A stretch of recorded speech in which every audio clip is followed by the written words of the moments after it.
up, bro. Full tilt. I needed to get a Mexican on the show. I've been waiting. You made your quota. I did. I mean, I feel like it's an important person to talk to right now. What you been doing? Working. Are you selling your property or renting it? No, I'm not selling it. Renting it out. What's the going rate for rentals in Hendersonville? Is it? Yeah. Yeah. I got like $1,600. Really? Yeah. Wow, that's good. 16 for it. Yeah. And then the neighbors were telling me that it was even kind of low. That I probably could have got more, but I had already listed it. Mm. And when we were looking in 2015, uh-huh. we were looking in Hendersonville because y'all were there, and I was like, "Oh shit, Hendersonville's nice." And down there, for like $249,000, you could find a house with a pool inside it, like a nice house, it was like a ranch style house with an indoor pool. And I was like, wow, that's under $300,000. And then up here, no chance. There weren't even pools in houses. No, they weren't even. Yeah, but now, I don't know. Hendersonville's pretty expensive. The price of the house is like pretty much doubled. Well, everybody's moving south because no one can afford to live in Asheville. Oh yeah, I paid 140, 143. Yeah, like 140. I can't remember if it was 143. Really? They offered me $280,000. You said, no, wait. I was like, no. Sit tight. 5 more years. You watch that sucker go for 420. I Probably 389, but still. If it gets over the 300s, I'll be doing good. Pretty good. Yeah. I mean, you could just kind of cash out at that point. Yeah, I could have cashed out now and bought something in like the Charlotte area. But that's not where I want to be. Where do you want to be, man? I want to be back up here. Come on. I have this daydream about like winning the lottery and then buying this spot on the corner down below the post office and having you guys run a shop out of it. Giving you a piece of it. Be like, look, we need another group up here doing it. Oh, yeah. That'd be funny. I don't want to be in Charlotte, man. Yeah. It's hot. People suck. Are they really rude? Yeah. I've gotten in 2 wrecks. You've been in 2 wrecks? Just people just driving like assholes? They're like idiots. What do they do? Well, my first one, I think I see where the Subaru got totaled. I had a Subaru. That guy, they ran a red light. The guy just freaking nailed me, T-boned me. Luckily, he hit me in the back door on the driver's side, but the back door. And I got knocked out. I got spun around, cut my head open. When did this happen? Last year. Really? Yeah. I didn't even know that happened, dude. When did I see you? I seen you last. The last time I saw y'all, Amaro was still in a boot.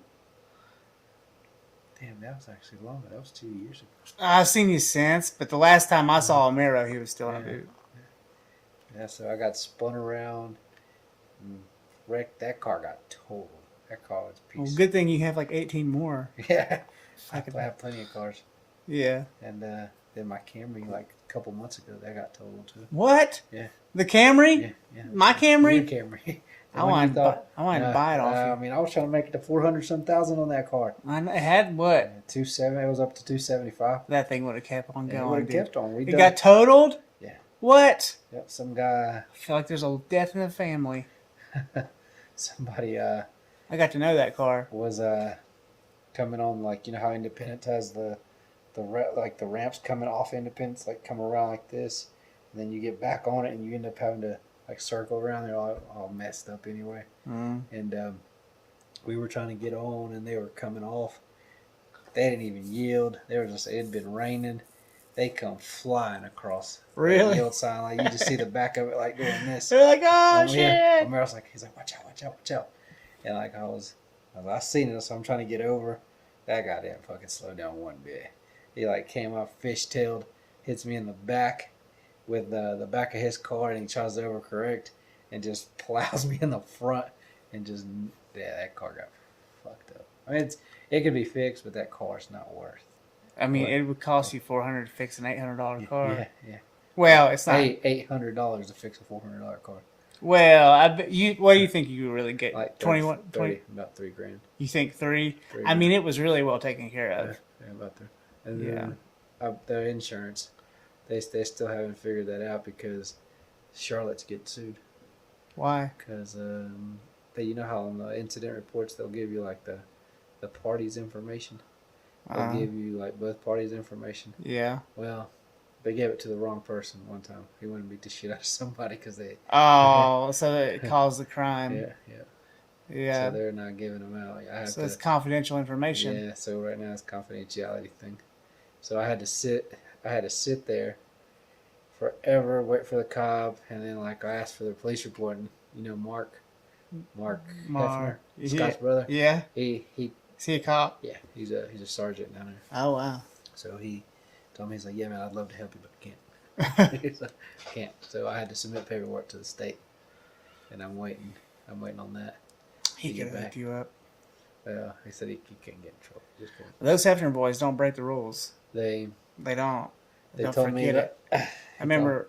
Go ahead. I'll tell my He story. told me, he's like, I got all the information on it, and they got insurance. It was a hit and run, is what it was. The people that hit me never stopped. Yeah. They just took off. One time we were all trying to smoke weed in this van, and Scott was like, "This isn't a good idea. I don't think we should do this." And I was like, "Damn." So it was cold as shit. We were at Gabe's lake house at Lake Hickory, and it was like January, and the wind was just blowing, and so you couldn't smoke weed out there. It was just too cold and windy. We got to do it inside. We were trying, but like they wouldn't let us smoke it in the house, and we couldn't smoke it in the van. I had my friends from El Salvador up, Carlos and these guys, and so we just left. We just left and smoked weed somewhere else. It looks good though in here, man.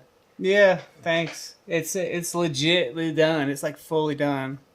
The back room is really, I think, the icing on the cake. Like when people come in, but that shit's just not finished yet. Oh, so you ran did you run those? Yeah, all my HDMIs are running straight down and into this guy right here. And this runs a switcher. And so, like, check this out. That camera's moving back and forth.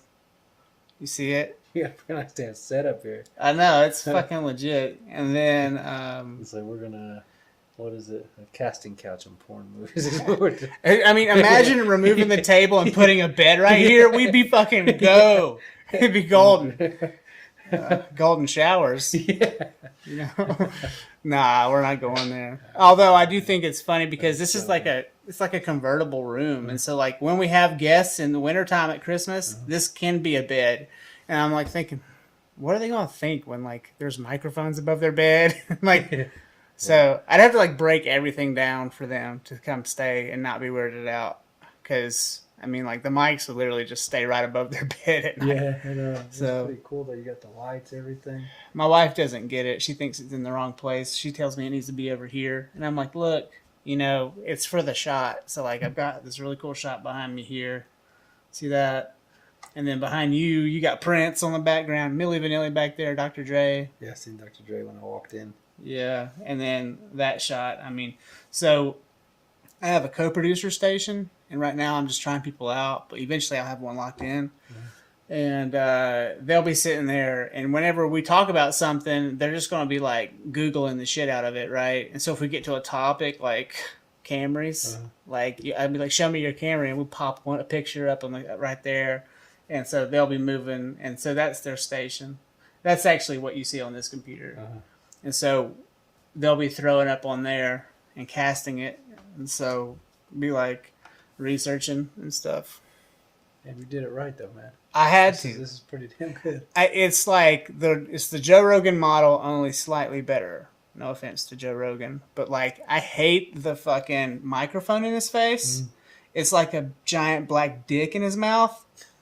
Like, and you see that on all the podcasts. They're all like, yeah, so, wah, wah, wah, wah. And they're really close, and so their voices sound super deep, but, so I put this here, and it's out of frame. Like, you can't see. It still picks up, though. It picks up really good. Uh-huh. And so I got that set up. And so that makes it more like a TV show and less like a radio show. And that's kind of my goal, is to kind of create this hybrid. So my real goal is to prove that I can bring anybody in and have a compelling conversation. I really feel like it's the person who hosts the conversation who really makes it happen. And I feel like everybody's got a story to tell, given there are probably a few people who are pretty boring. But, I'm going to try to avoid boring people if I can help it. and I'm gonna be bringing in people who are interesting. I got Roger Travis in here last week. The guy that went to high school with you? Yeah, Roger. What's he doing? He's a roofer. But a bunch of crazy shit's happened to him. He was in my mom's classes. Yeah, I remember. Yeah. And he wore the big old glasses, and he looked like he was about 30 years old. He did look like he looked like he was 30, and he was wearing like a top. pager, Yeah, and a he was mace. a volunteer firefighter or someone. Yeah. And so it was nothing against. Like, it was a funny look, for a high school guy, and he grew up really fast. He had to. Both his parents were dead before he was 17. So I didn't know that. None of us did. I didn't know that. And so people gave Roger a bunch of shit, and so, I mean, even I probably did. I laughed at certain things because we were just dumb, mean kids. Yeah. I mean, I would laugh. People would show up fucking weird looking, and you'd be like, "You're going through puberty." Look at that guy. Yeah. Like, what's going on with his hair? Yeah. And you so think about it when you get older, we were a bunch of dicks. I was. I was done that. Yeah, Chad was the worst. I was running the lake this week, and there were these like 7th grader boys. They're probably 6th or 5th grade, but they look rocking mullets now, like you. Nah, these kids just look like dorky boys. I don't know, but like they were just like walking the lake like a bunch of old ladies, but they were like annoying and fat and in the way. And they were like completely oblivious to their positioning. And Eris, my daughter's 4, she was trying to run around the lake, and they kept getting in her way. And eventually, she was like, "Look out!" and like made the beeline around them. I was like, "That's my girl." She was already bossing them around. They were like, "Oh, sorry." Kids are like really smart when they're little babies, and then I think they get to middle school and they get really stupid out of nowhere. Is it hormones? I don't know.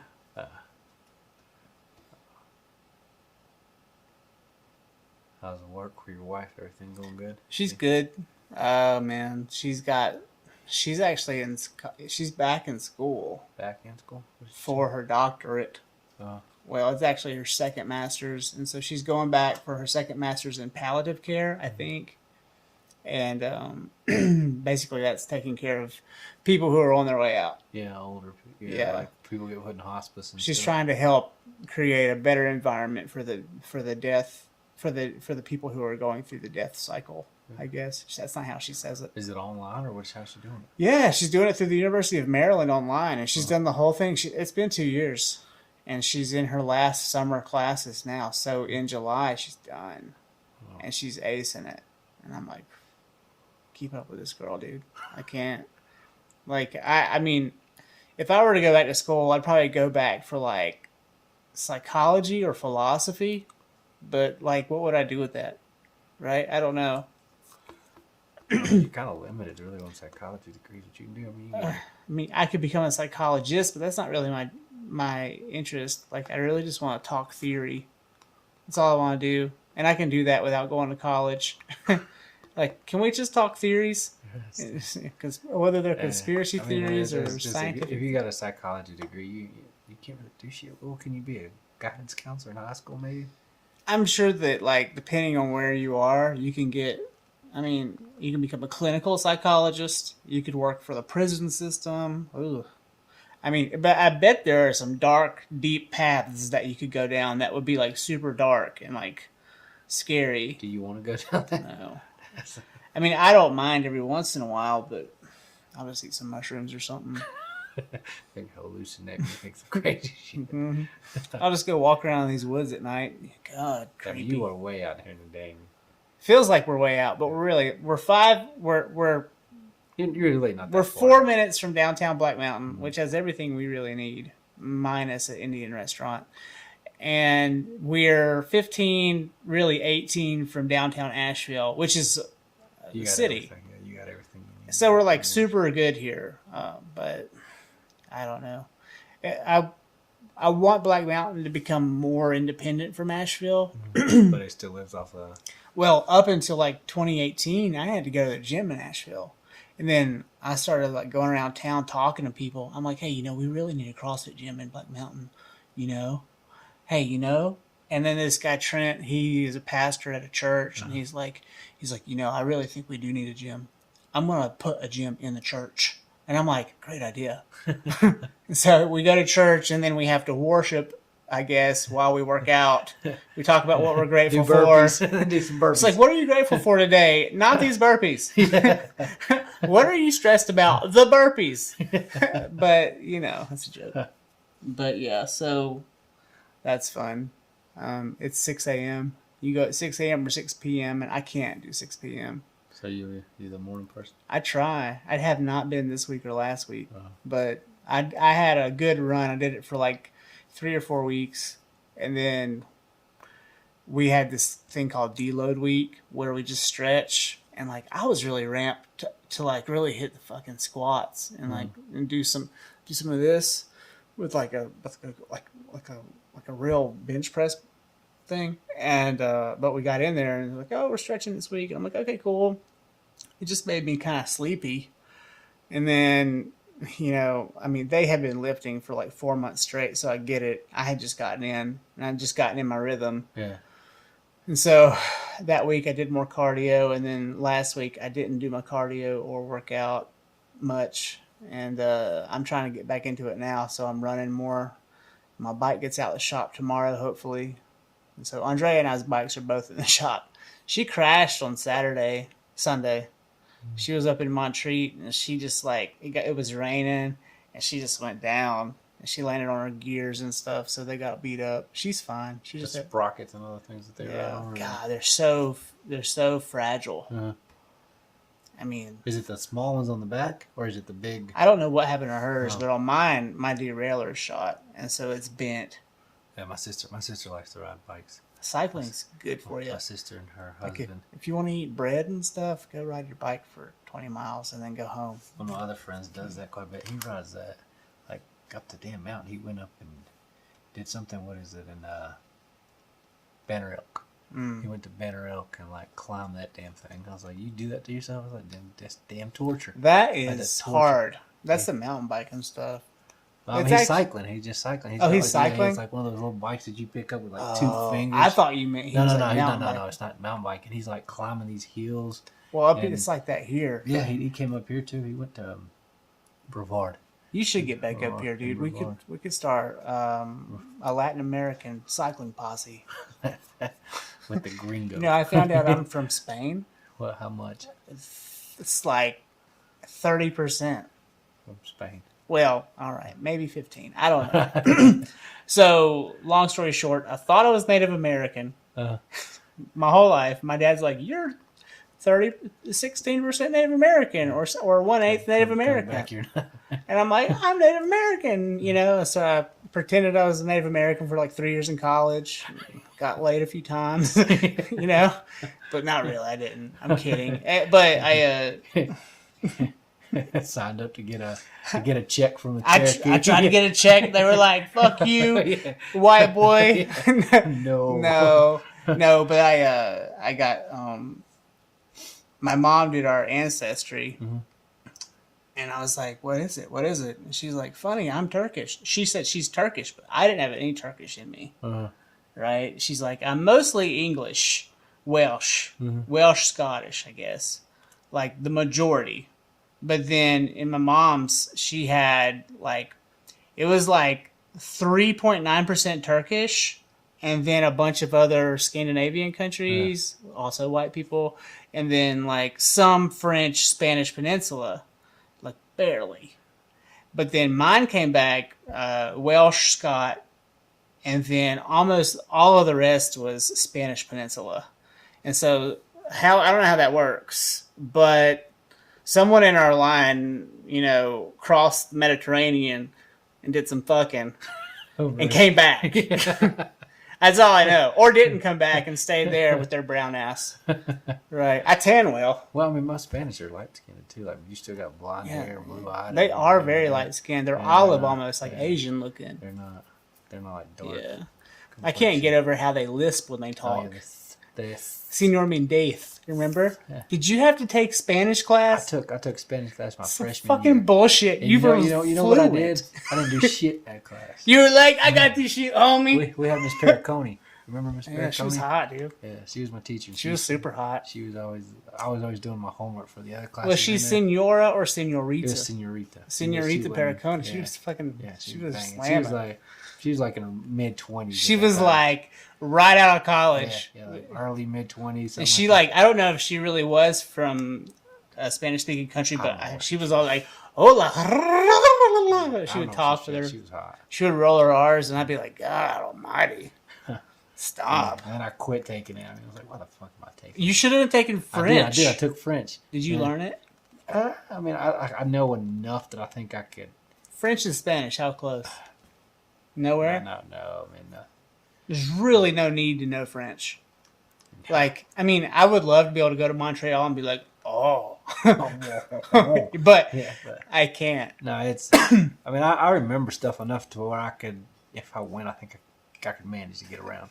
Like, understand some stuff. I'm that way with Spanish. I can order all my foods in Spanish. No, I mean, exactly like you're talking about. When the heck do I practice my French? not at all. You don't have a girlfriend, so. Or do you? No? You're going to be like Sean Connery. You're going to have all your kids in your 60s. It's going to happen for you. Just wait. She's going to be like 28. Yeah, she's going to teach grandpa. She's going to be like 28. She's going to teach Spanish at a local high school. It's going to be fun. Hey, that is my dad. Your dad looks old as shit. I just call him Daddy. That's all. She calls me Daddy. She calls me Daddy. She calls me Poppy. No, I was watching Just Judy, and this one girl was like gold digging on this old man, and she was like one of the clerks at the store he owned, just like a Tractor Supply or something, and there was all this evidence against her being a gold digger, and she's like, and like one of the pieces of evidence was that she always calls him Poppy. And she looked at Judge Judy and she's like, Judge Judy, Poppy means father. And Judge Judy was like, yeah, okay, I know. Judgment for the plaintiff. You know? It was funny. She didn't last long.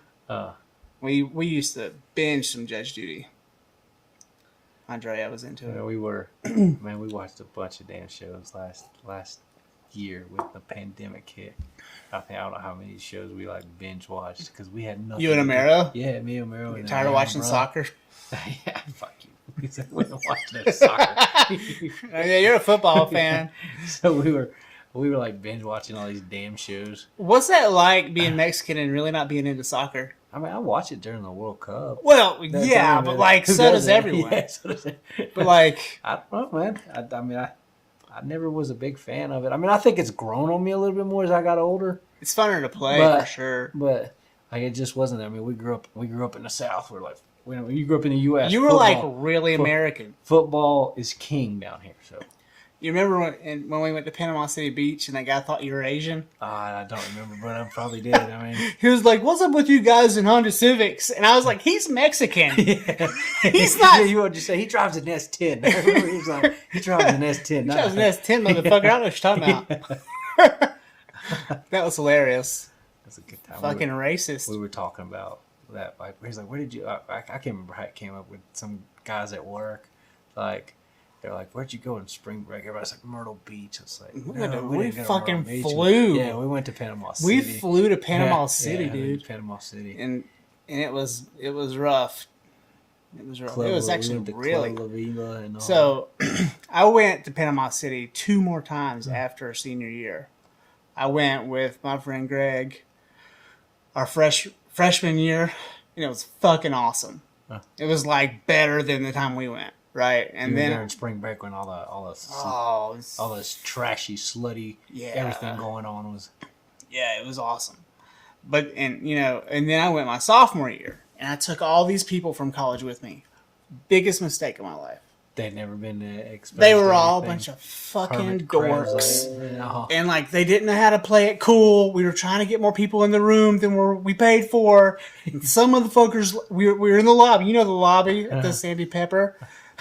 The Sandy Pecker Bacon. Yeah, because that was the only place that would rent to 18-year-olds. The Sandy Pecker Bacon. That's what we called it, right? The Sandpiper Beacon or something. The Sandpiper Beacon.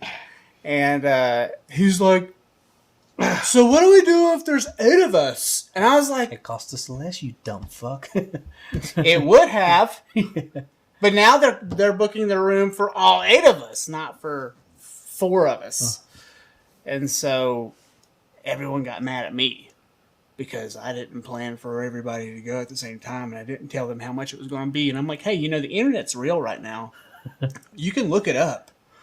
We had booked a room for like the 4 of us guys and these 4 girls. Like they were going and they had booked their room, but then there were all these riffraff dudes who came. They just kind of like came too, Didn't work out.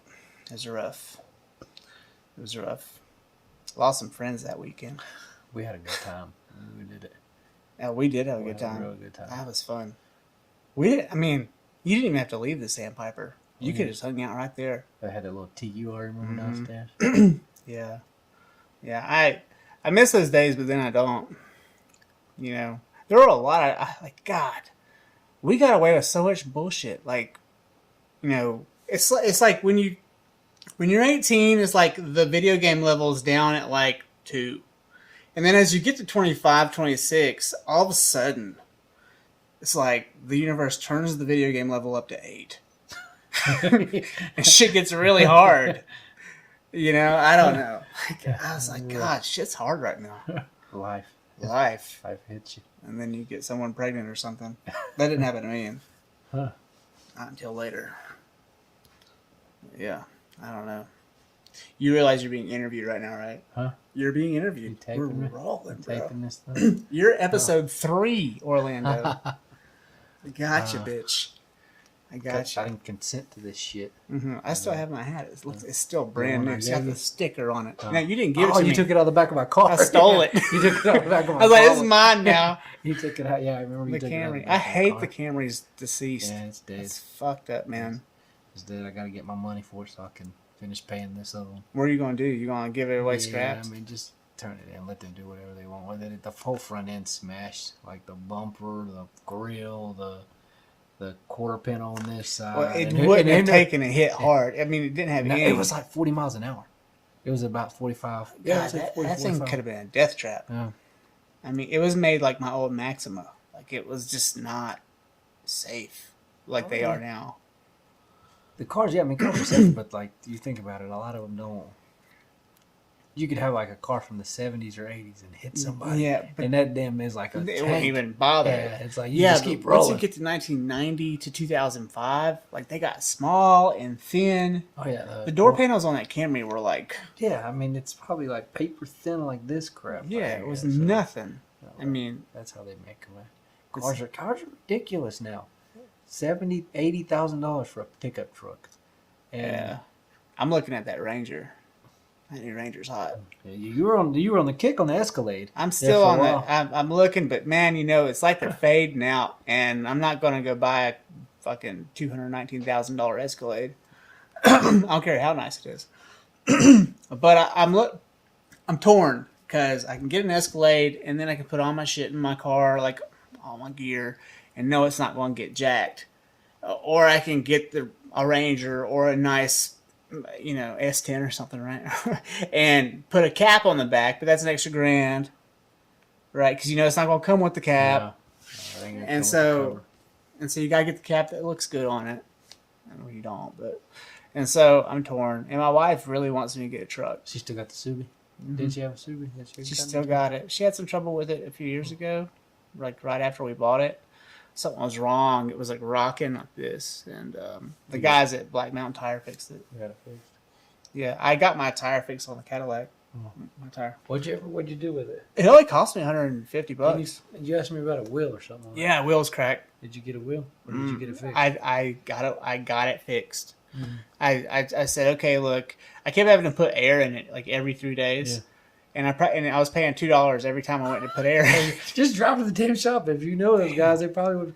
They're so busy. At some point, like, God almighty, Josh, just buy a wheel or just. I had to make an appointment, and so because they were so busy, and that was just me being lazy, not making the appointment. But so I probably filled it up like 16 times.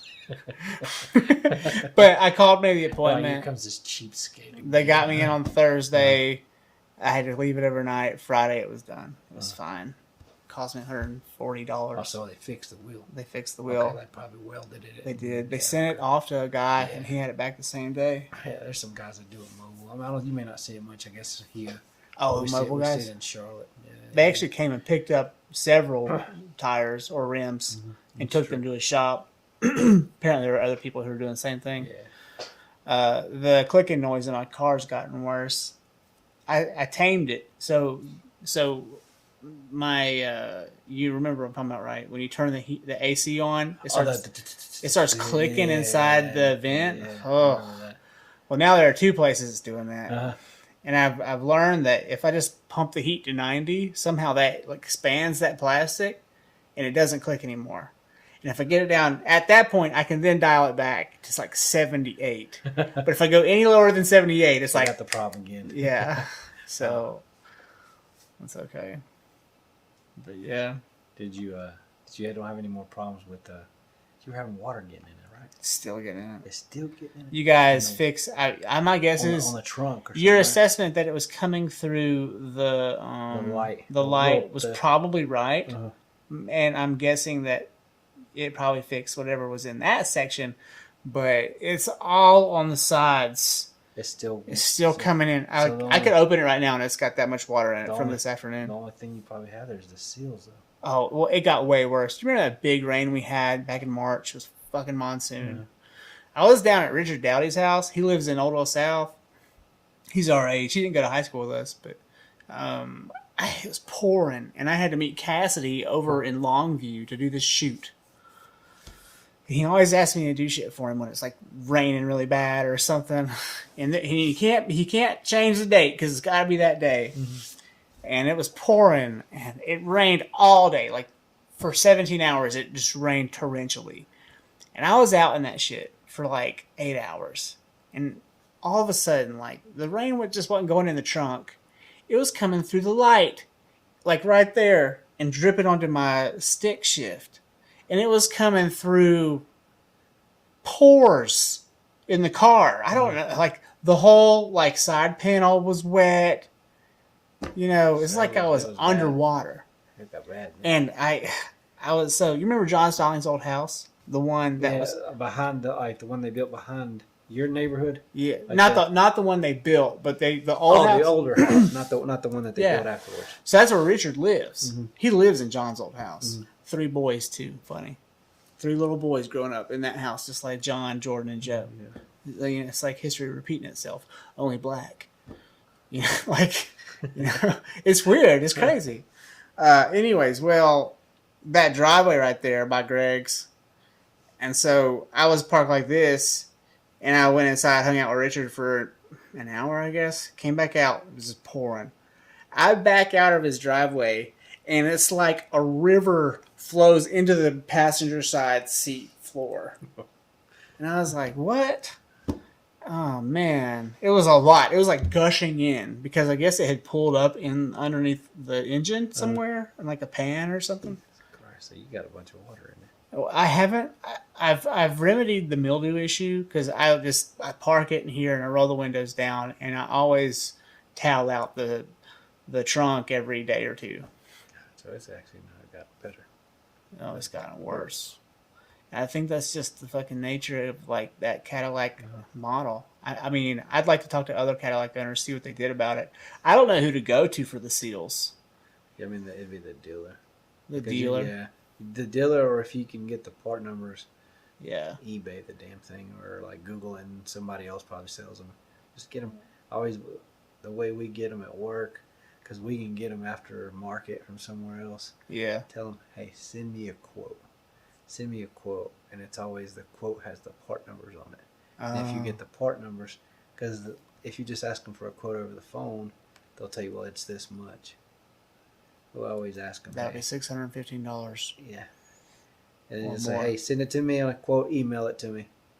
Then you'll get the quote there that's got the breakdown. And then you get the part number. Yeah, and start crossing. My thing is, I just think the labor on that shit's going to be a pain in the ass. For the trunk, for this, some of them. Maybe not the trunk, but like to understand where all the seals are inside the car, because I'd want to replace all of them. Yours has a sunroof, right? Yeah.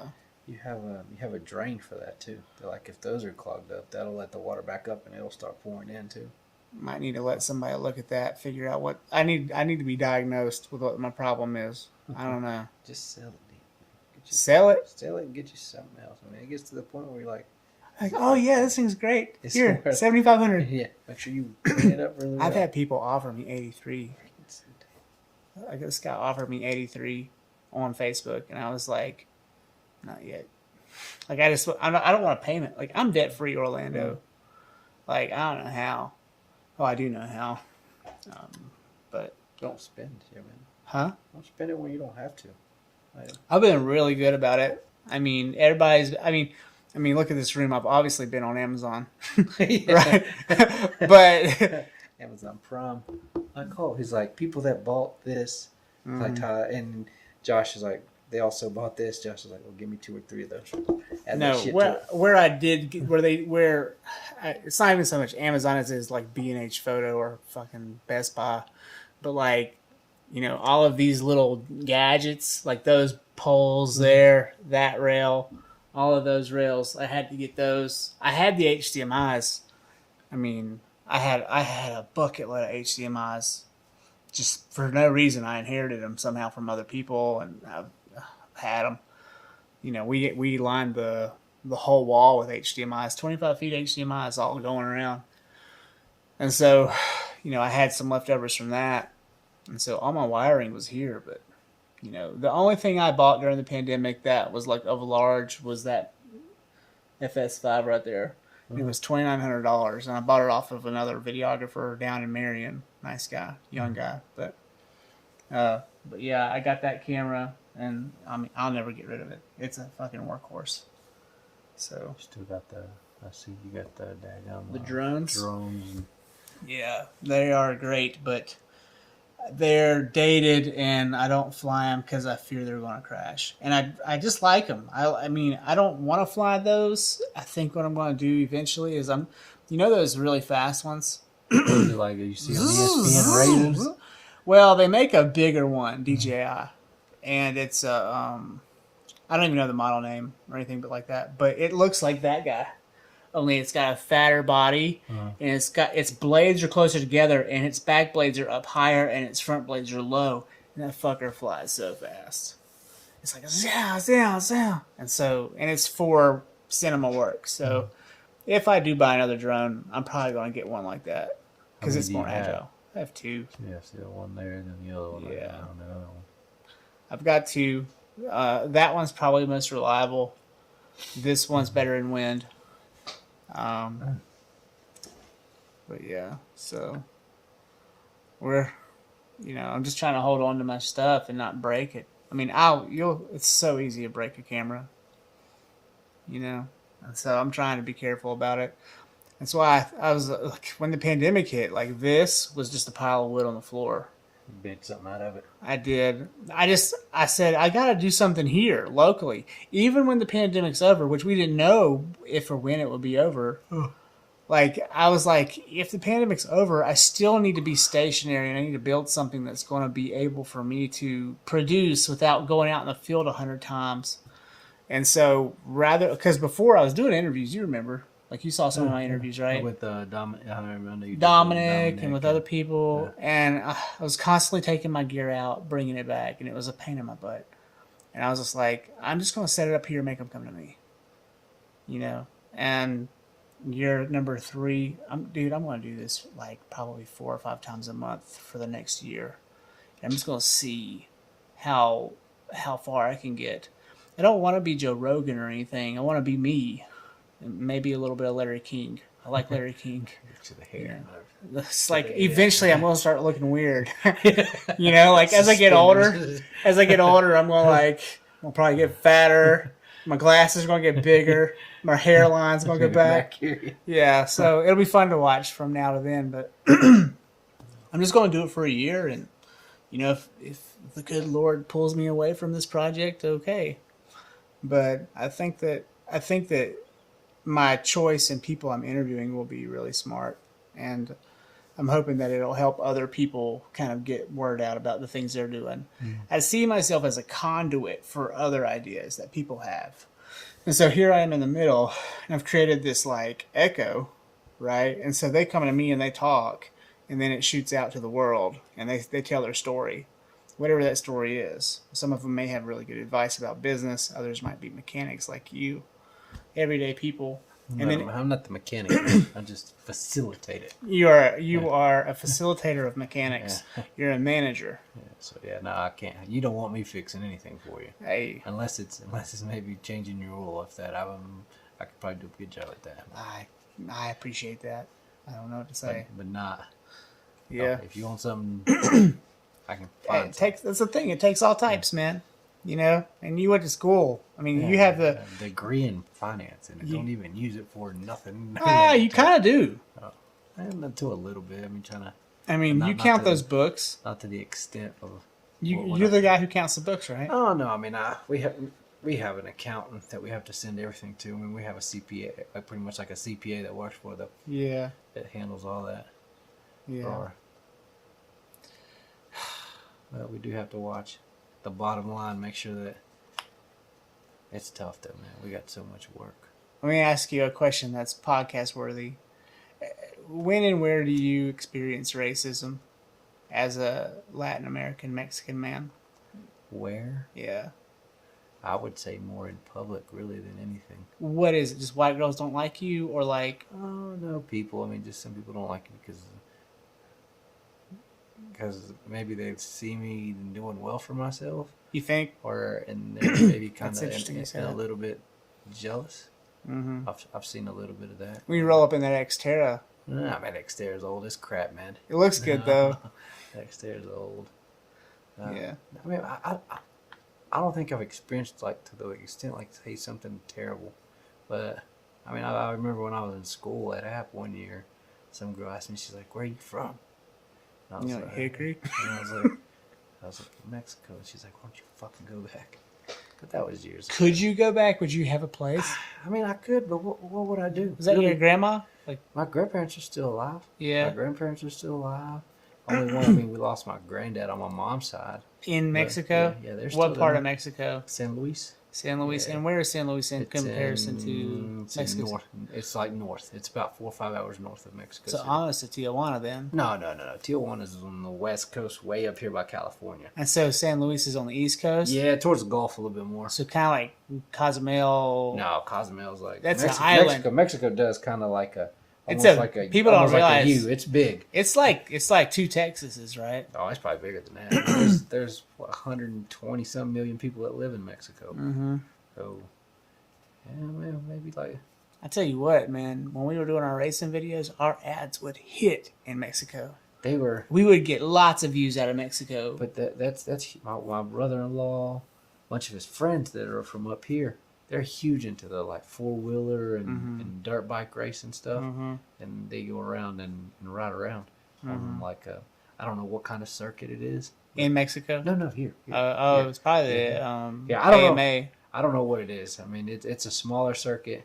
Oh, He races, but he had a little accident where he ran into a damn tree. it happens, man. Yeah.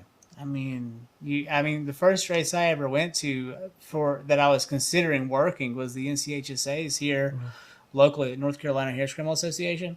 We were just at Brushy Mountain. I couldn't have been 23, and I was just out there seeing my uncle. He raced, and this guy came jetting down a straightaway, and he hit a rock and fucking went straight into a tree. He was like, "Help!" He was all mangled. It was awful. But yeah, at that time I thought I wanted to ride motorcycles and like race them because I was They're fun. I was fun, an idiot, but my uncle was like, "No, they're dangerous. he's like, you don't need to be racing. You haven't been on a motorcycle since you were 16." And I'm like, "All right." And then I never did again. They're, I never they're even fun, considered it. but I- the wrong I mean- turn is dangerous. I think it was 2005 when I started filming the races, and I finished up my last race in like 2011 or 12, and I was just burned out. You know, I went on to car sports in 2013, 14, 15, 16, but I got, I was burned out on the whole thing at the end. But by 2012, I just yeah, I guess I did a few races in Utah, and that was fun. But I just couldn't keep going. I couldn't keep going. It wasn't enough money. I remember I went out to Road Atlanta for a car race. Promoter gave the promoter of the race, not the promoter of the track. The GTA guys gave me, full access to their driver list, and they even sent out an email saying Josh is our certified videographer photographer for the weekend. If you want to book with Josh. I had 8 bookings, but I only made $3,000. It cost me. I mean, if you count my advertising, if you count all the things, it cost me $2 to get there and back. And I was like, what am I doing? Like, is this the life? And obviously it is. Like, that's how it is out there. Everybody breaks even, no matter who you are. I mean, the race car guys probably don't break even. They probably lose a lot of money. Racing's not doing well. I've heard, like, the guy that owns our company's big into racing, and there's a bunch of guys that are talking about how, like, NASCAR used to have tons of money to throw out. Mm-hmm. That's like not anymore. Not anymore. It's like golf, kind of. People are moving away from it. I think golf is all right, though. Yeah? I think golf, I mean, what was it? They got some new blood in there now. Yeah, some young guys winning. And then what was it? The PGA Championship that Phil Mickelson won? Yeah, that was just recently. There's tons of people, like, just the amount of traffic they had for that. A lot of people I know were down there. I was seeing their social And golf's one of those things that you can play from the time you're a little kid till maybe 60-some years old. Well, technically racing is that way too. If you can stay healthy. Yeah. The motorcycle guys, they probably, the really good ones. More wear and tear on a motorcycle. The motorcycle guys, they get beat up. But like the car drivers, remember that old Washington Redskins coach? Joe Gibbs. Mm-hmm. He quit coaching to go race. Yeah, because he owned the teams or something. Yeah. He still owns the teams. Yeah. And he raced well into his 70s, I understand. Yeah, he was. I mean, owning that team, but I think the only guy that I remember that was old like that was it Mark Martin? Yeah. He got that bad crash, though. He was an older guy, like in his 50s, yeah. still racing. I always liked him. But you got to be a small guy, though. Like, what's telling us the race car drivers? Mm-hmm. They ain't going to have some 6'4", like 250-pound guy just jacked in there. Yeah, well, it's kind of like horse racing. So the lighter you are, the better, faster you'll be. I don't know. When I would advise some of my race car drivers, like, I was like, listen, if you do this right, you can race for a long time, like well into your 50s. And so this could be a career for you. Just, get your numbers, work on getting your fastest lap times, and just, find the right sponsors. Make sure you do your media, and it's a lifestyle. Not the NASCAR guys. Those guys are like legit pros. But when you get down to time attack and stuff, that's just a lifestyle. So the only way you're going to make money is if people think you're interesting. And so you have to like live that lifestyle and show it off. Like it's kind of bougie, but that's what you got to do. The girls seem to do better than the guys. There's this girl, Sally McNulty. She looks like a hot teacher, like the teacher from Varsity Blues. She's like that. A 10. Like, yeah. She's got her glasses and like, you wouldn't think she's a driver. You wouldn't think she was a race car driver, but then also like, you wouldn't realize how beautiful she was until you really like looked, and she was just a regular driver out there in 2016, and then it was none of my doing, but I remember I referred her to a few people who were trying to start up some TV show stuff, but then she got on with the Hoonigan group, like completely unbeknown to me. And it was like a Hoonigan TV show. It went out on Facebook and YouTube. And next thing you know, she's just fucking meteoric. She's like the most popular,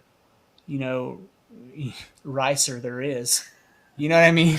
Like whatever you call it. But she, now she's got like, I don't know, hundreds of thousands of followers, maybe 1 million followers. I don't know how many. But she's just, all she does is like these tire reviews, and she knows what she's got, because she'll be wearing like a tight wife beater type shirt with her track suit wrapped around her waist, and all the dudes are like, oh, like, yeah, selling that like, yeah. There were other girls out there too, and like some of them would have like really shitty attitudes, they would like wait for photo ops to like get under the hood of their car and pretend they were working on their car. And I'm like, that's just not realistic. You just knew that they weren't really working on it. But then Sally's over there, like literally, like she's got like grease on her face. She's just like working on it, and like, and she was just like a regular person. And I think that showed through, and that's why she kind of went to the top. I don't know. I hope that's why. Authenticity's nice. And of course, if he's attractive, it probably doesn't hurt. That Doesn't hurt. Doesn't hurt at all. Yeah, the tip of that spear was weird though. Seeing those guys come out in the all-wheel drives, and so you've got like the GTR guys, and then the WRX guys, and they're in the same class, but like it's like in Top Gun when you see like the F-15 and then the Russians show up in that tiny little thing. It's like that. The Subaru's the they were Russians. supposed to remake that movie, and it was supposed to come out last year. Did they not remake it? I think they did, but they've never released anything. I was looking for it on the internet a few days like ago. a bootleg one. Or something. I was like, why isn't this online? I know that they did a whole trailer. Yeah. What happened to it? Was that when Tom Cruise was yelling at everybody? He's like, you guys got to fucking put your masks on. I'm not losing any fucking money today. I don't see that. I don't see that. Like, all I remember is like he's an instructor in this new one. He's Yeah. supposed to be an instructor on. It's like later on. It's like Wall Street, but it reminds me of the second Wall Street remake, only it's for pilots. And the first one was good. Classic movie. Super, well, yeah. I mean, come on. But the thing is, like, that's the golden age of cinema. The 80s were like the golden age. Everybody's like, oh, the golden age is the 50s. And I'm like, no, fuck you. The 50s movies suck. Like, for real. The golden era of the film industry to date is the 80s. And so many good movies came out of the 80s. Top Gun being one of the best. And so... Playing with Goonies. the boys. Fuck the Goonies. You don't like the Goonies? No, I couldn't get into it. I don't know why. I was never a Goonies fan. Yeah, I like the Goonies. Mm-hmm. What's on your plate over the next couple months? I spent the past couple ones like remodeling this house because I just had to do it on the weekends when I had free time. Yeah. And then, I don't know, really not much. I don't think anything big other than I've got work. Of course, that occupies me a lot. Yeah. But as far as like having anything major on it, I don't have anything. So if you were to move back to Black Mountain, is it like a 5-year plan? I don't think I'd be back in Black Mountain unless, Or maybe, well, in at 5 years. Buncombe County. I mean, hell, I would love to be back up here before then. Yeah, right. But I got to find the right. Buying a house is fucking Yeah, weird. exactly. I'd have to buy a house because obviously I want to continue to rent the one that I owned. Because it's Now, are you owning the house in Charlotte? I live with my younger brother. My younger brother owns the house. So Mero owns that house. No, the other one. Oh, right. Yeah, the youngest one. Jesse owns that one.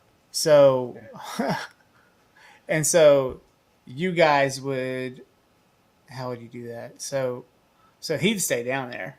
Who, Mero? Jesse. Oh, no, yeah, Jesse would. Jesse's got a real good job. Yeah. What's he do? He works for Continental, like the tire company. Okay. He works for corporate. He's got a corporate job with them. And Y'all climb that ladder. And he does pretty well. So he works from home. Hard working. That's what got you where you are, I think. He works from home, and he doesn't. He used to travel a lot because he's like a demand planner. So he would have to basically kind of predict what they were going to put in as far as inventory wise in certain product lines, so they could get out to all the customers. He would meet with certain key customers and, hey, this is what you got last year. What's your expected growth over the next year, the next 5 years, and how much more you're going to buy from us. Mm-hmm. And so he would sit with them, and then he like tries to put all he does is a bunch of math stuff is what he does, and a number crunch to try to predict what they need to have in the warehouse ready to roll out. And I mean, he's working on like months out, like 6 months down the road is what he's working on. Nice. Trying to predict that. Are y'all able to save money down there? Yeah. You're saving? Yeah, I mean, there's 3 of us. living in that same house. Three of us in a house. I mean, in Charlotte, where am I? I pay. Y'all don't go out of town either. No. You got a gym membership? You Yeah, go gym. Golds? No, it's Planet Fitness. There's no Golds. Planet down Fitness? There. Yeah. There's Planet. no Golds. I think at Golds maybe we're big at one point, but not now. Mm-hmm. Not down there. Do y'all really work out, or you just go sometimes? Nah, we go about 3-4 times a week. You're buff. Still Still eating that bread, just like me. Yeah, I still got the gut right here. But you know, feast or famine, you're gonna win. You know, like you get to that. I mean, if things went to shit, like all those skinny dudes trying to keep a 6-pack would be the first to fail. I mean, I ain't got no 6-pack. That probably never gonna happen for me again. Mm-mm. I mean, I'm on the cusp of 40. I'm looking at getting myself slim. I don't care about that. I've lost weight. I mean, I was like 195, 190. I got up there too. I've got down to about 187. I'm afraid I'm going to sabotage myself just as I start getting myself on camera all the time. I'm afraid I'm going to overeat. You know, it's easy. I mean, just easy. You got to watch it. It like when I was younger, I would eat not because I was hungry, because it was good. Like, hey, that pasta. That is okay. There's 3-4 slices of pizza that are left right there. Why not? I'm gonna eat them, and they just go down. Yeah. You don't even get full. But now, like, there's a point like where, hey, I've got 2 of them, and it's my body tells me I can't do the gluten anymore. It's like you cannot have any more because you are gonna feel like total ass. Your insulin's gonna drop. And then so I quit. Like before, 10, 15 years ago, I'm down in those 4 pieces. Yeah. Like now, okay, you did good. You got 2. Like, so I like to wrap my pizza in salad or lettuce, and I feel better about it. It's like telling myself, I'm gonna put a tomato and an onion on it. I'm gonna fold it in half and wrap it in some iceberg, then dip it in ranch. I mean, I think I've tried to cut out a lot of the fried foods and like the sweets, but it's tough sometimes. Like, especially what I do. I'm always busy. Well, you're just hurrying up to eat. Hurrying up, just grab what's easy. Can I get a cinnamon stick? Something? Yeah, or give me some fries and a sandwich. And so that's good. it. And that's a great way to kill it. You'll kill your diet that way. And then the root beer or whatever. Yeah. No, I've never been big on the soft drinks. I mean, either. Yeah, never been big on the soft drinks. I like my sweet tea. Yeah, that and lemonade, and then I love cheer wine. That lemonade's it'll trick you. It makes you think you're being healthy. It's loaded down with sugar. Loaded, yeah. Loaded with tons of sugar. I want to ask you, what do you think happened in the pandemic? Do you think China dropped a virus? I want to know what you think. Man, I don't really know what to think. I think it was created in a laugh from everything that I've read. Well, it seems like that's what's happening. It's unfolding right now. That's kind of what's Have you been hearing the new news about Fauci? I mean, like Fauci, that he's part of funding it, like what I've heard. So everybody's. I think eventually they're going to try hanging from a spit, but I don't know. My thing is Trump appointed him, and so it's like, did he do that unknowing? Was Fauci a mole? I mean, I'm not a big Trump supporter, but But I'm not a big fan of Biden. No, I didn't vote for either. Biden. I'm definitely not a fan of Biden. Or Michaela, or whatever her name is, Kamala Harris. Yeah. She's just not a fan. Not a fan at all. Yeah, there's a lot of virtue signal going on in that camp, and I don't like the way they it's like, I don't know if I should even say it. I just don't like it when they list their gender pronouns. It's like, we know you're a woman. It's obvious you're a woman. We don't need you to put hers, she, hers. We don't need that on your. Like, as far as when the pandemic, did anybody in your family, anybody you know, got it? Yeah, it was fucking creepy. Yeah. You want to know how it went down? Yeah. All right. So December 28th, my sister's birthday. My sister's in Raleigh. She's not here. Mm-hmm. My mother-in-law, my father-in-law, my wife's parents basically come in with their granddaughter, Ari. And everybody's fine. Everybody seems fine. Terry, my mother-in-law, starts cooking her typical, 7-fish dinner with pasta. It's always a huge thing, and I always feel bloated as shit after we eat. But it's good. But damn good. It's always really good. I mean, they know how to cook. I mean, Richard owns Yeah, Brooklyn's they Pizzeria. own Brooklyn's right there. I'm wearing the the shirt. restaurant. Yeah. I mean, they literally are Italian. Well, Terry's German, but Richard's full Italian by way of Long Island. And but they cook this thing up, and we eat, and then right after we eat, Terry's like, "I don't feel good," and we were like, "Oh, sit down. You okay?" She's like, "No, I don't. I don't feel good." And we were like, "Okay." She's like, "I think I need to go home," and we were like, "That's weird." And so we were like, "No, don't drive home tonight." It's like 9 o'clock. It's like sleep, wake up in the morning, and go home. You know. And they were out by 8 a.m. Like they just bolted home, and that they literally took her straight to the hospital, from what I understand. She had fucking COVID. She had it. They put her in the hospital. They loaded her up on whatever meds they had to. They did what they did, kept her comfortable, and she got better. Like it took her like 7 to 10 days, but she felt like shit. But she got better, and their doctor said had they not taken her straight to the hospital, she probably would have died. Had they waited, she might have died. We don't know. But, you know, like, that was weird. That night, that Sunday night, I didn't have my taste buds. I couldn't taste shit. I didn't, like, get sick. But I was like, everything seems bland. Like, You couldn't taste whatever the heck you were eating. well, like, or anything. I have this bad habit where, like, I've got this protein Skippy peanut butter. I love that shit. I put it in the fridge because it's better cold. I'll drizzle some honey on it, and then I'll eat that before bed. Bad habit, but God, it's good. Couldn't taste it. I don't know. And I was like, well, I could taste it, but it was like not like usual. And so I put it up, and I went to bed. Woke up the next day. I took my vitamins. I always take zinc. I take vitamin D3.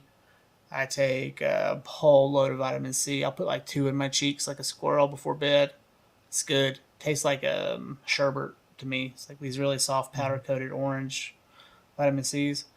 And then I'll eat some men's multivites, which is just overkill, but whatever. Took my vitamins, went to bed, woke up the next day. I was fine. I could even taste. I was still a little mild, but by the end of the day, everything was fine. We felt like we needed to get a test. So we went and we got tested at Lantern Health, our family doctor, the practice that we go to in Asheville. And my wife got the nose test and the long-term test, and she came up negative on both. I just took the nose swab test, and I came up negative too. Like I didn't even have it. But I'm like, that's weird. I didn't have my taste buds. And so we tested completely negative, and life went on. 2 weeks later, we go visit Andrea's grandma because Andrea's grandma got COVID in the nursing home, 93. We're like, well, this is it. Oh, I think I seen a picture of her. Yeah. Looking at her from the outside. In the We window. drove down, because she had COVID, we were like, we got to go see her. And so we drove all the way down to Pinehurst, which is a fuckload away. And we had to, it was raining, it was winter in Pinehurst, which is mild, but still. And the whole place was a marsh. And we could not go inside and see her. We had to go stand at the window and talk to her through the cell phone.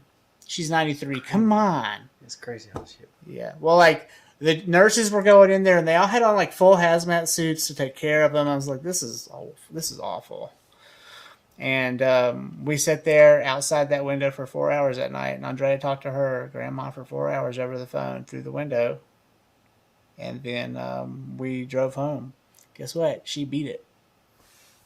93. And so now we're like... I mean, the percentages of you actually getting sick are like, what was it, less than 1% or something like it actually. Well, now everybody's trying to get the vaccine, and they're pushing it. Did you get yours? Yeah. How'd it go? I don't know. Did you get sick? Did your arm hurt? I don't know. I didn't have anything. What blood type are you? I don't know. We should find out. I'm A positive, and so I think I'll be fine. No, I have no idea what the blood type is. I just had a physical today from the doctor. Like, Were they like cough? Yeah. Really? Yeah. Did they acknowledge the size of your testicles? No, this is like, that is a huge penis, sir. Were they like, these are really sizable balls, sir? He's like, just cough. Like, okay, your dick's really little, but your balls, sir. Does you pee on them often? Like, no. That's funny. Yeah. I remember getting the physical for football, and it would always be a female in there with giant hands, and I'm like, your hands are too big for this. Like, and her ice cold hands. You know, I'm a girl or not sure. Some of those guys were like fluffing themselves up before they went in there. It's like, this is not funny, but yeah. No, but I haven't got my vaccine yet. Yeah, I got the first shot. I got the first shot last week, and nothing happened. You got another shot coming? Yeah.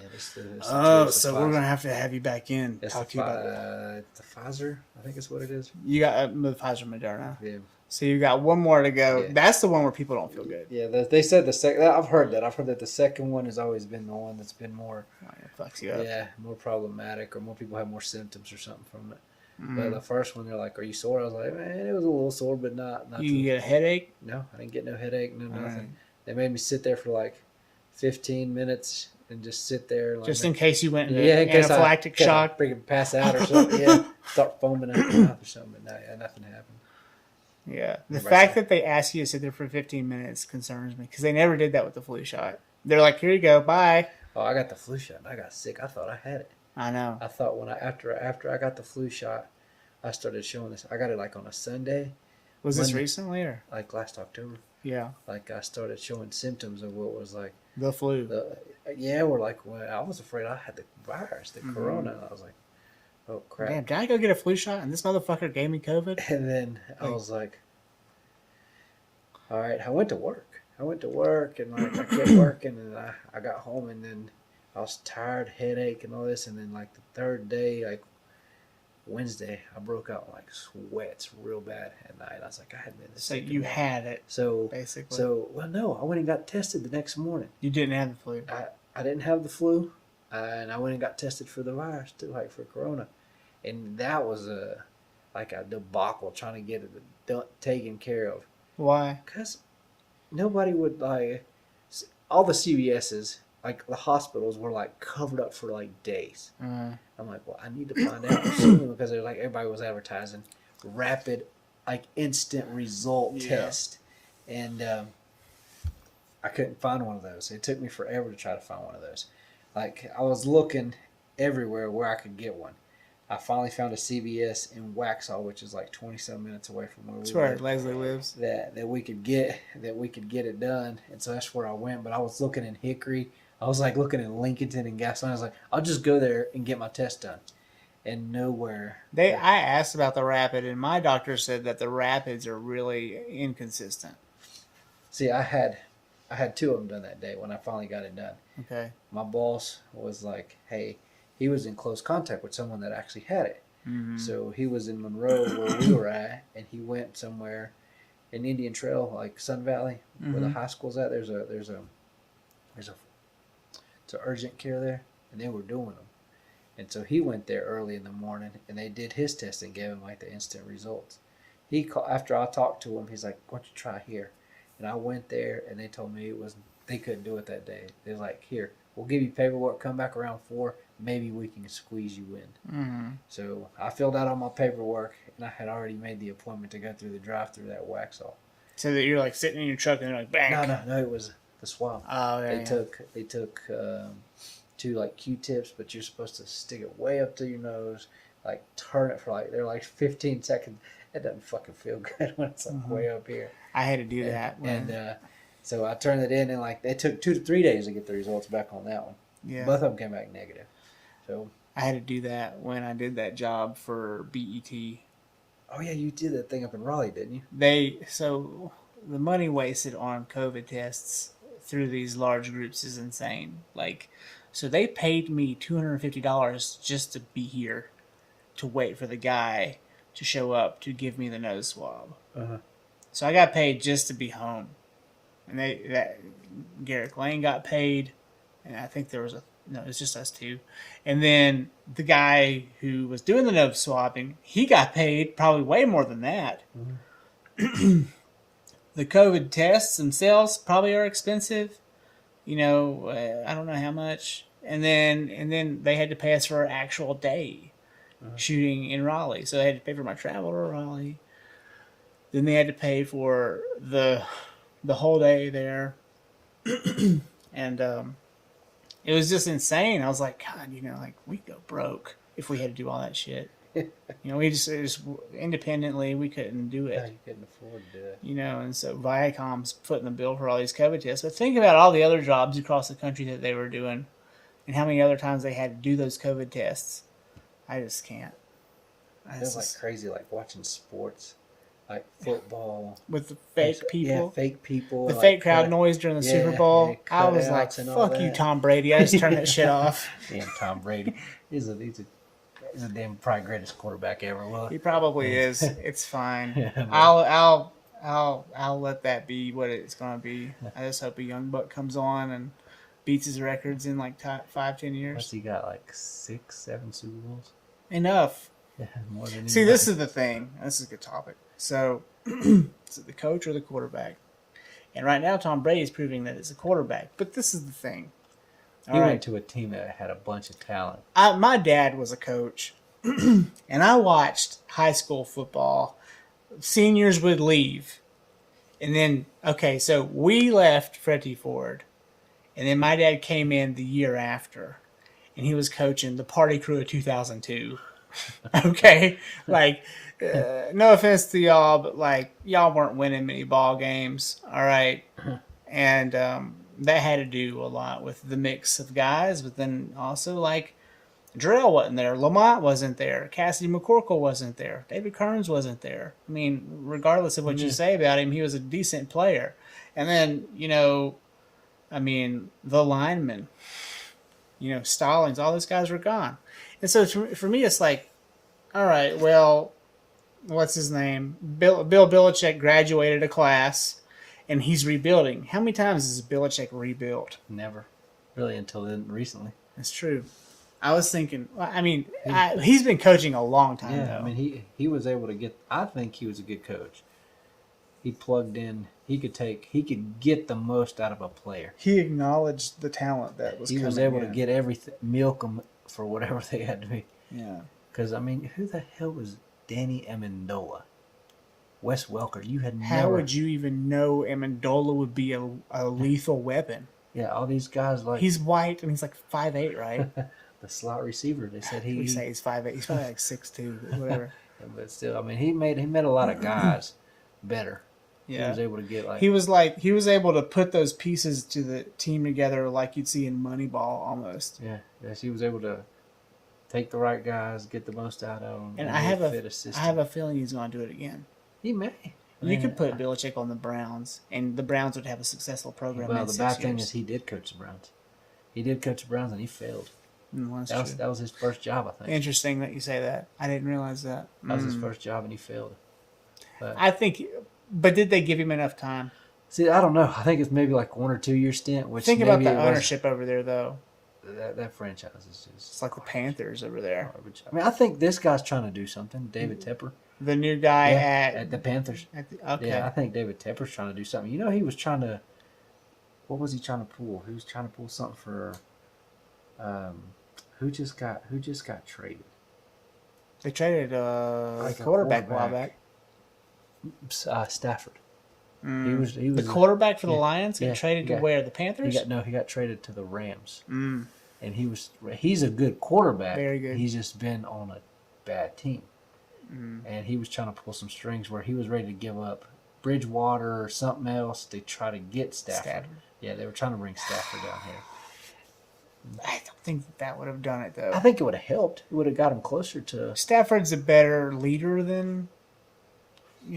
whatever his name is. Bridgewater. Teddy. Yeah. Teddy's just young still. Yeah, Teddy, I don't think last year they were disappointed in Teddy, I guess. I think Teddy did all right for his first year, getting the fact that our line wasn't that great. That's the thing, right? But look at Tom Brady with the Patriots linemen. Like, they were just so unstoppable. Those guys were just a fortress. And then he goes to Tampa Bay, and basically Tampa Bay had the same mindset. Let's make sure he's protected. Let's give him the weapons he wants. And he had more weapons than he's ever had. He had more weapons in Tampa than he did than he's ever had. Yeah. And Gronk was healthy. He came back just to play. Yeah, Gronk was probably at his best. And then also like that was a fucked up season. Like how many, like they were like the team that stayed the healthiest, ironically in Florida. Like, and look at all those teams that weren't able to, like they kept losing people because of COVID. I don't know. I don't know. I was interested to see how Cam would do. I was disappointed in Cam. He started out great in New England, and He learned a lot. He had a terrible year. They drafted a quarterback, I think, this year. New England did. I don't know if he'll end up starting right away for him, but I feel like Cam could be really, really, really good if he had certain people around him. And part of it, I think, is his mindset's off a little bit. Just following him on social media, like he's a real tryhard. He doesn't need to try. He doesn't need to post all those videos. He doesn't need to be out there the way he is. And I think he knows where his bread's buttered right now because he's getting all that money from the sponsors and stuff. But I don't know. I could be completely wrong about that because I really like Cam. My dad would have said things differently. My dad did not really care for Cam Newton, but he was an old school dude. My dad was not into Cam, but either you loved him or you hated him. I mean, I was. That year they went to the Super Bowl. He had an incredible year. I mean, he was going up against Peyton at the end. Peyton had the same fire that Elway had at the end. That was just going to happen. But the Broncos won that because of their defense, not because of Elway, not because of Peyton. Peyton also had plantar fasciitis the whole time. Come on, have you ever had that? No, it's the worst. It's like needles driving into your heel for hours and hours. They had to be shooting him up with painkillers. Let me ask you some questions to finish. What are your hopes for the future of our species?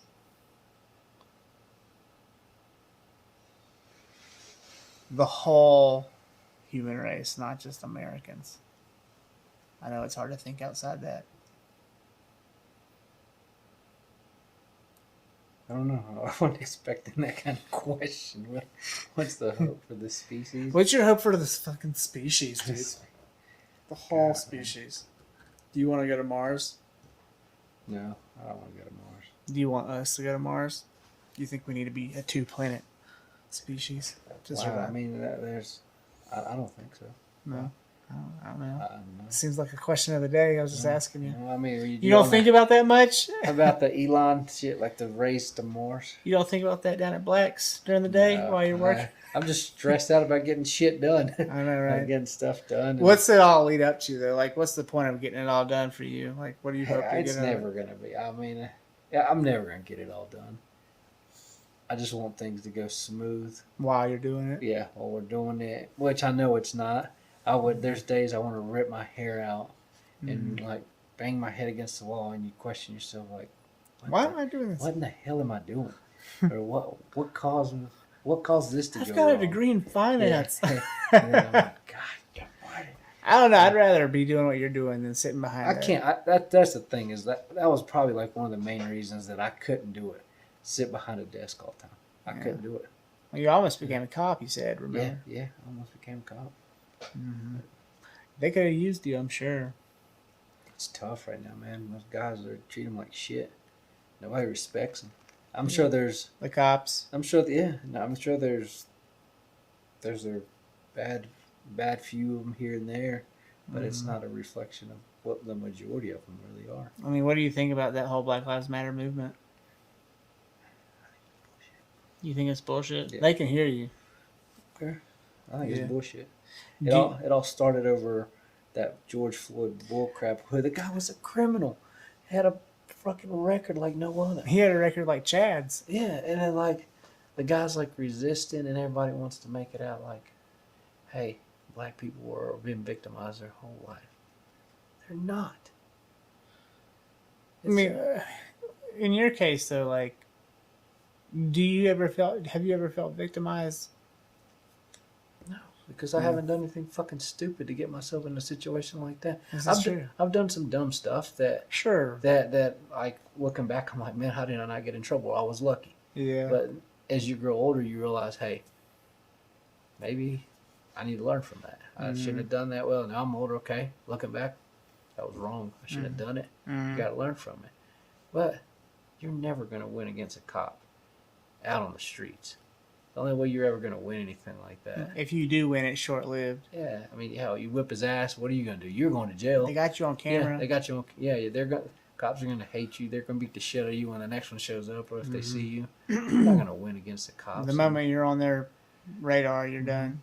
So the only way you can beat them is beat them in the courtroom. Beat them by what you do, not how you react to them. Do you believe in white privilege? Do I believe in it? Do you see white privilege in real life? Yeah. Where? Waxhaw? I mean, there's Waxhaw. Yeah, I mean, there's some rich people over there. Yeah. And like they may be treated different because. Do you think that they got rich by being white early on, like just having parents that were white? Do you think that was passed down heritage a lot? Like, I mean, that I think some of it may be old money, Mhm. and because it doesn't matter. You don't have to be white to be rich. but like you guys grew up suburban Meadows, right? well, the other side. We were on the other side. We were in Homestead. Homestead. Yeah. And so like this is the thing. It's like Homestead was a really interesting mix of Hispanic or Mexican and whites and It was blacks. very, very, very rare. I mean, we were the only Hispanic family for the longest But time. most of it was like poor white families or middle class it white wasn't- families. It wasn't rich. We weren't in the Moores Ferry. We weren't in the Deerfields. Deerfields. Yeah. No. I mean, but like Oldwell South was a bit nicer of a neighborhood than Homestead. We didn't have as much when we were younger. But even Oldwell South is like small homes. Yeah. 1,200 square foot houses. Nothing. Some of them might have pools, just like Homestead. Nothing flashy. Nothing flashy, except for the fucking beamer in the yard, growing grass around it. Do you remember that? Couches in the front. You remember that multicolored beamer sitting out there out across from Adam Grant's house? Yeah. Sat there for years. For sale sign on it. I tried to buy it. My dad was like, "No." Their yard looked like that grass. Adams? Like a damn yard sale every day. They could have made some real money too. Science experiments in there, like scrap metal or something. I know. Yeah, I haven't talked to Adam in a long time. It's funny though. I wanted to ask you that question as a Mexican man because you're like in the middle of the fight. The Spanish speaking people are like, you don't have a dog in the fight between whites and blacks, but you're sitting here witnessing it, and you're like, hey, we're here too. We're just working, taking your jobs. Like, I mean, there's people that do stupid stuff. There's every race. It doesn't matter whether you're white, black. Do you think that racial injustice is happening to black people I think that, as they get arrested more often? Yes, I think that. Do you think Mexicans get arrested more often, or Spanish or Hispanic? Hell, I can't answer that, man. I don't have the stats. I don't have. I don't say I have the stats, and I don't hang around. Do you have a bunch of cousins that like are in jail or anything like that? Weird.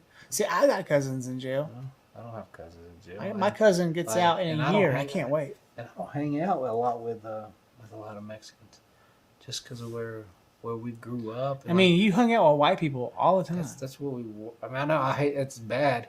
Like, I mean, you remember what everybody called us growing up? Miro. Oh, it's the Mexicans. They showed up. Like, we were the. What was it like being around all the? Because like you hung out with the popular people, you were just like there, and you existed, and everyone accepted you to be there. Because we were there from the time we were little kids. Yeah, and so everyone just knew. Oh, there's a Maryland and Orlando. Yeah. But like you'd be at the parties with us, like, and I don't want to say things on camera. I mean, like you did hook up with white girls. Like every once in a while, like you'd hook one, right? Once in a while. Yeah. I mean, did you find yourself in social situations where you found yourself more inclined to be with someone from your own lineage? Not lineage like family, but like Hispanic? No, I mean, I think the older I got, I kind of was like, hey, well, we grew up Catholic, so you kind of would prefer someone to be that and Be like be Catholic. be Catholic, I mean, which but is the a lot Catholic is like yeah, I mean, it could have been anyone. yeah. But, Did you pursue white girls, or did you pursue? Was it how did you go about that? Like when you were seeing people socially in I school, won't say it would like really happen, man. It's like sometimes, man, I was quiet and I was shy, so they sometimes would just kind of like sit on your lap. I remember like you'd just be like there, and you'd be kind of just chilling, and then like all of a sudden some girl would be on your lap. I wouldn't like I was quiet, so it was like for me, yeah, I think it took more to like Pull you talk out. to talk to. Why them. were you so quiet though? I don't know, man. I Were can't you answer that. were you shy? Yeah, I've always been shy. I don't like to talk. I don't like to get in front of a group and So talk. it's not like you were just shy around like the white girls. You were shy to anybody. around anybody. If I don't know, I'm like, if I don't know you, Mero's like blah Mero's blah blah opposite. blah blah. Yeah. I'm gonna go break my leg in a ditch. now Mero's opposite. Mero's gonna say the wrong thing, inappropriate shit. He don't care. He's funny though. Yeah. That's why I like him. And see me, I don't want to hurt anybody's feelings. Yeah. I don't want to say the wrong thing, so I kind of keep to myself. I'm thinking, I'm sure in my mind, I'm thinking some messed up shit. You're And like but that bitch's ass. I can't say that. I was like, I just won't say it, just because I was more. She got a big Oh ass. yeah, look at that. That's Oh funny. man, I seen a. Oh, you talking about? Oh, ooh. When I was in Atlanta, man, I saw the hottest black girl I've ever seen in my life. Really? Stripping? No, not stripping. No, it was I outside. didn't say stripping. You I said dripping. Oh, I thought you said stripping. Just I was like, dripping. Nah, man, what kind of person you think I am? Nah, we were outside the stadium. We were going home Sunday. She was sitting there on her boyfriend's arm. No, she was just outside right there. So she must have been waiting on somebody. You should've I was like, got maybe it was. I wish it would have been me, but no. You should have been like, hey girl, what you waiting on? You need Prince a ride? Charming. Be like, Corolla's I'm out back. here. Corolla. No, man. That to me, race has never been like. Well, Ford was weird, right? Because we all hung out. Like Jarrell and all. We all knew each other. I didn't have any. Like, I played football with, black kids from 3rd grade on. They were not rare for me to hang out with black kids. I mean, we weren't South Caldwell where they had white. the number. Like they could number it on one hand how many black people or colored people were at their then school. we also had a really strong Hmong population. A bunch of Asians. And so like Ford was Like pretty. a melting I mean, pot. it wasn't East Lincoln. No. East Lincoln, we had to walk through metal detectors. I mean, it was like for real. But I don't know, man. I'm just trying to get to the bottom of it, and I feel like I'm not really the guy to talk about it because I'm white, and so I'm immediately a virtue signal. Man, I grew up around everybody, and so everybody knew it and kind of accepted it. So I'm sure there's probably some that probably didn't like us. You probably didn't even They know it though. yeah, exactly. We didn't know it, or they didn't say anything about Like some it. of those guys out in Vail. But we got along with everybody. Seemed like it. I don't know. It's weird. I just want to ask you that. Oh, hang on. Let me see. I got one more here. Let me get here. Hang on. What do you type out some questions? I have questions that I ask You ask everybody. everybody? Yeah. What are your hopes and dreams for your family? Man, of course, I want my parents and my family to live. Do you want to have a family? I do. I want to get a family. Like I told you, I'm getting old. You praying? Just pray. Roger Travis was in here, and he was like, Josh, I want to tell you what I did. This is what I did. I got down on my knees, and I prayed to God for a big ass. And I told God I want a blonde girl with a big ass and big tits. And I said, if you can't give it to me in a week, I'm going to kill myself. And he's like, and you won't believe what happened. For the next 7 days, I kept seeing the same blonde girl with a big ass and big tits, and today she's my wife.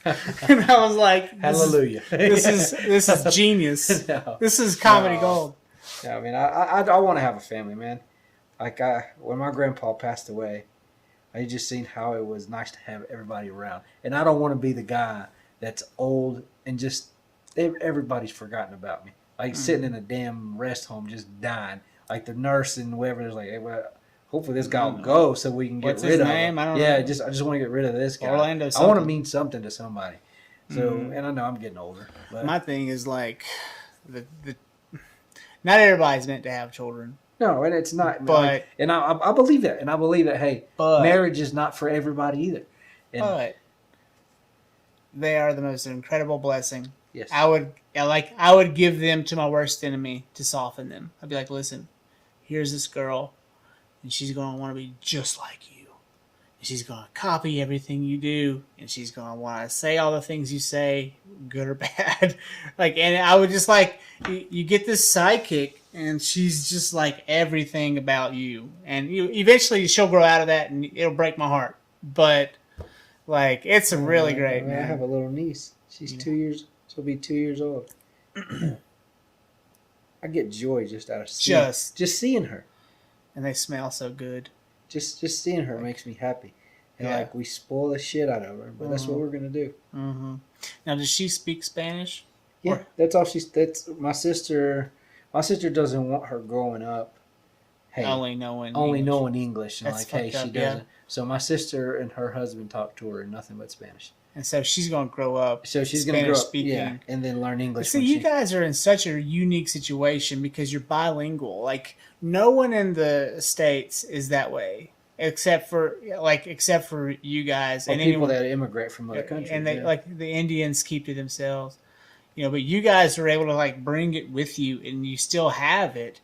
And in Europe, they all speak like 5 languages, but then white boy over here is like, por favor, cerveza, una cerveza, por favor. And it's just not good. I don't like when someone that's Mexican or someone that may be Costa Rican or whatever. Oh, I don't speak Spanish. Like, man, why not? Why wouldn't you want to? Yeah, It's a real weapon. Like you're better off knowing both those languages than being kind of like, hey, I'm kind of snooty. Is it snooty or is it ignorant? Well, I mean, it could be ignorance too, because like one of my cousins, he doesn't want to speak. He Spanish. Won't teach his kid Spanish. I'm like, dude, you're screwing your kid up by not making him learn English. Well, it's like you're peeling off part of your identity. Yeah. And you're not giving it to your kid. And so one day that kid's going to be like, well, what happened to my grandpa? I couldn't communicate with him because you wouldn't talk Spanish. Yeah, and that's just no good. I don't know. So it's probably part ignorance and then part maybe some snooty. Like where I've seen it as a Mexican a lot. We've got a lot of family in Dallas and Houston and Texas. You go down there and you start talking to them in Spanish, and they'll respond to you in English. I'm like, I know damn well you probably speak Spanish. Why not talk to me? It's easier, maybe? I don't know. So English is now their first language in a way, and Spanish is like a novelty language. Like, it's like put on the back burner. Wait, as a person who speaks both, which language is most dynamic, Spanish or English? Which one's hard? Like which one was harder? Or not harder, or just like easier to express yourself in. Like, do you like? I don't think for me I can do it in either one. I just wanted to know, like, because there's a lot of really good Spanish songs out there, and so I feel like it's, a lot of people try to say English is the more, dominant language because of this and this and this, and they give you a bunch of weird reasons. But then, like, all of these Latin American songs are so eloquent, and like they're all about upbeat, and it's more. But like the stories, it's like country music, but not sometimes. Like it seems like. The Latin Americans are able to express themselves very well.